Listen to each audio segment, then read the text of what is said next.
मैं डॉक्टर अरुण कुमार। आज का विषय है अस्थमा के मरीजों को कोरोना वायरस का कितना खतरा, सुरक्षित करने के लिए वे मरीज क्या करें। कोरोना के बढ़ते संक्रमण के बीच अलग अलग बीमारियों से जूझ रहे लोग थोड़े सशंकित दिख रहे हैं, खासकर बुजुर्ग या फिर जिन्हें पहले से कोई स्वास्थ्य समस्या हो। उन्हें इस समय कोरोना से ज्यादा खतरा बताया जा रहा है। ऐसे में अस्थमा यानी दमा के मरीजों को ऐसा लग रहा है कि उन्हें कोरोना वायरस का खतरा ज्यादा है। चूंकि कोरोना वायरस फेफड़ों पर हमला करता है, इसलिए अस्थमा के मरीजों को डर है कि कोरोना के संक्रमण से वे ज्यादा प्रभावित हो सकते हैं। अस्थमा के मरीजों की चिंता सोशल मीडिया पर चल रहे एक मैसेज ने भी बढ़ा दिया है, जिसमें कहा गया है कि सांस लेने में परेशानी होने पर जिस कॉर्टिजोल स्प्रे या इनहेलर से राहत पाते हैं, उसका इस्तेमाल संक्रमण का खतरा बढ़ा सकता है। कारण कि स्प्रे से शरीर की इम्यूनिटी कमजोर होती है। आइए जानते हैं इस बारे में विस्तार से। स्वास्थ्य विशेषज्ञों के मुताबिक अस्थमा के मरीजों का इम्यून सिस्टम कमजोर हो जाता है, जिससे किसी प्रकार का वायरल संक्रमण उन्हें जल्दी प्रभावित करता है। चूंकि ये पहले से ही सांस संबंधी परेशानियां झेल रहे होते हैं, ऐसे में कोरोना संक्रमण होने की स्थिति में उनकी स्थिति खराब हो सकती है। डॉक्टर बताते हैं कि जब शरीर की इम्यूनिटी मजबूत नहीं होगी तो वह संक्रमण बर्दाश्त नहीं कर पाएगा। अस्थमा के मरीजों को घर में रहने और संक्रमण से बचने की सलाह दी जाती रही है। अस्थमा के इलाज में कॉर्टिजोन स्प्रे या कॉर्टिजोन टैबलेट का इस्तेमाल किया जाना आम बात है। इससे एंटी इन्फ्लेमेटरी प्रभाव पड़ता है, जो मरीज के फेफड़ों की पतली नलियों में होने वाली परेशानी को कम करता है। इससे शरीर की प्रतिरक्षा प्रणाली को दबाने में मदद मिलती है। विशेषज्ञों की सलाह है कि उन्हें बिना अपने चिकित्सक की सलाह के दवाएं बंद नहीं करनी चाहिए। अगर हालत गंभीर होने लगे तो डॉक्टर ऐसे मरीजों का कॉर्टिजोन डोज नियंत्रित कर सकते हैं।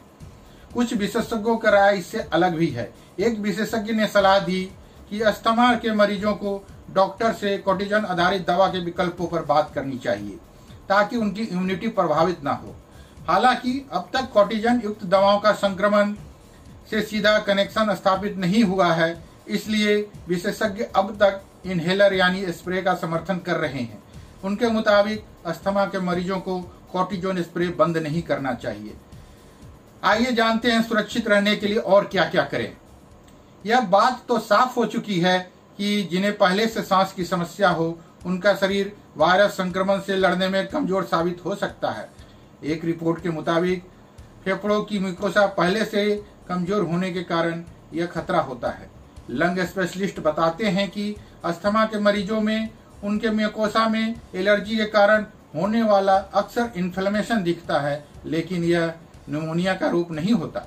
कई बार अन्य वायरस या बैक्टीरिया भी फेफड़े में परेशानी पैदा करते हैं। डॉक्टर सलाह देते हैं कि अस्थमा के मरीजों के लिए पहले से ही इन्फ्लुएंजा और निमोकोकल वैक्सीन लगवाना अच्छा होता है। अस्थमा के मरीजों को इस दौर में फिजिकल डिस्टेंसिंग बनाए रखने के लिए हाइजीन का बहुत ख्याल रखने की जरूरत है। धन्यवाद। आपका अपना डॉक्टर अरुण कुमार। कोरोना संग जीना है, संक्रमित बर्तनों और कपड़ों आदि का क्या करें, किन बातों का रखें ध्यान। कोरोना वायरस का संक्रमण देश और दुनिया में बढ़ता ही जा रहा है। कोरोना से संक्रमित मरीजों का अस्पतालों में इलाज हो रहा है और बहुत सारे मरीज ठीक भी हो रहे हैं। कोरोना के बढ़ते संक्रमण के बीच स्वास्थ्य मंत्रालय ने हल्के लक्षण वाले मरीजों को घर पर ही रहने की अनुमति दी है, लेकिन इसके लिए होम क्वारंटीन या सेल्फ आइसोलेशन संबंधित दिशा निर्देश जारी किए हैं। घर में ऐसे मरीजों की बहुत खास देखभाल जरूरी है।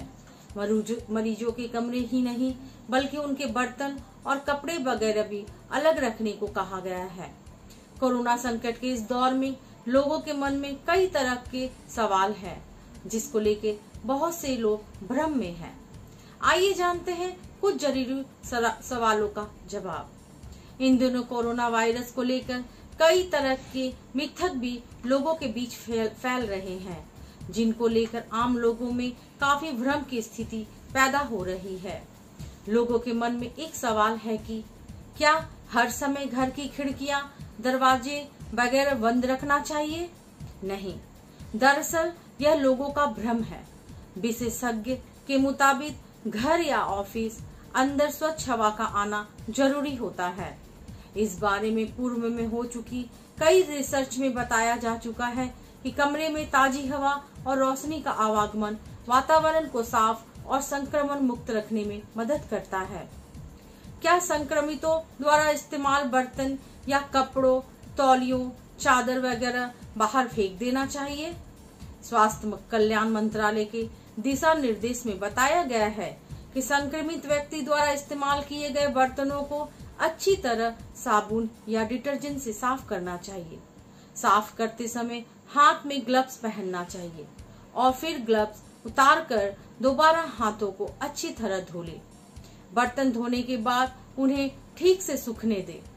तौलिया, चादर वगैरह की भी अच्छी तरह से सफाई करनी चाहिए। गुनगुने पानी में डिटर्जेंट और साबुन से अच्छी तरह धोना चाहिए। इन कपड़ों को धूप में सुखाएं। कोरोना संक्रमण के दौर में तनाव से कैसे रहे दूर?